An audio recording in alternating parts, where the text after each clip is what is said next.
Hello everyone and welcome to our how-to series for Feed Supervisor. Today we're going to talk about how to enter a new feed type into the program. To start, we'll go to the top to entries and select feed types. This brings up a list of all of the feed types being fed out on this farm. To add a new one, we'll go to the bottom and select add. This brings up a form for us to fill out. Feed type is what shows up out in the mixer. So I'm going to keep it brief. We'll call this haylage 22. And our description enables us to be more descriptive. So haylage 2022, and it's in bunker 1. Our feed source, we have the options of purchased, homegrown, commodity blend, or cleanup. We'll call this homegrown. Our feed group, this enables you to put all of your different haylages within one group. So if they're in multiple bunkers, maybe you'll label them differently. We'll select haylage for this.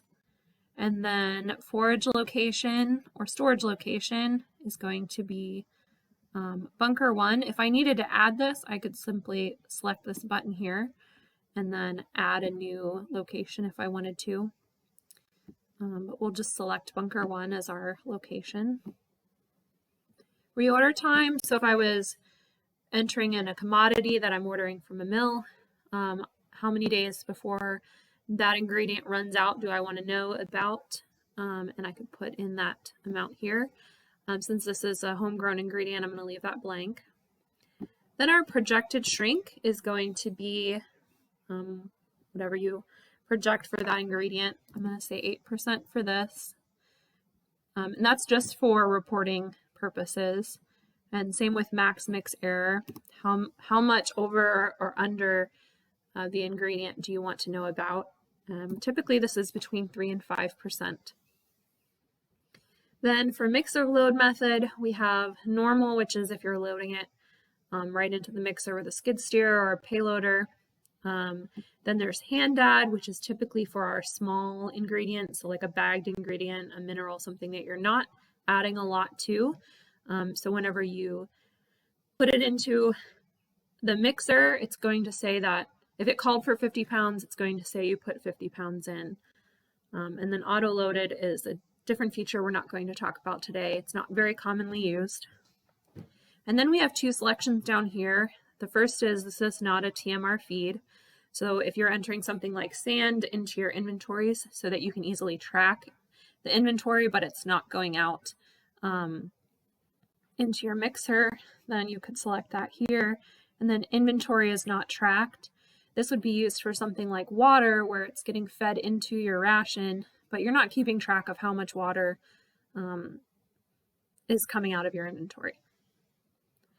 Then our auto usage setup, this enables you to, if there's something or some place that you're feeding your haylage to, but it's not coming out of, going into your mixer and getting weighed out of your inventory, and you want it to automatically come out, you could enter that in here.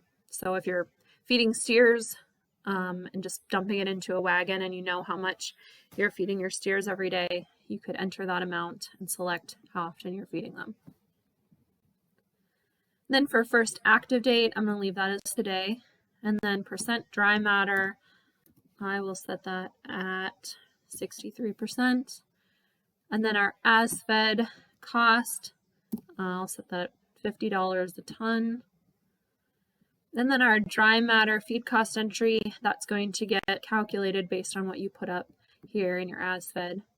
And then initial inventory, you can enter however much is going to be in your inventory, and we'll say that we have 100 ton. And then you hit OK, and it shows up on your list, and it's ready to be added into an ingredient, into a ration. Thanks for watching. If you have any questions, call us at 715-755-3575. Thank you.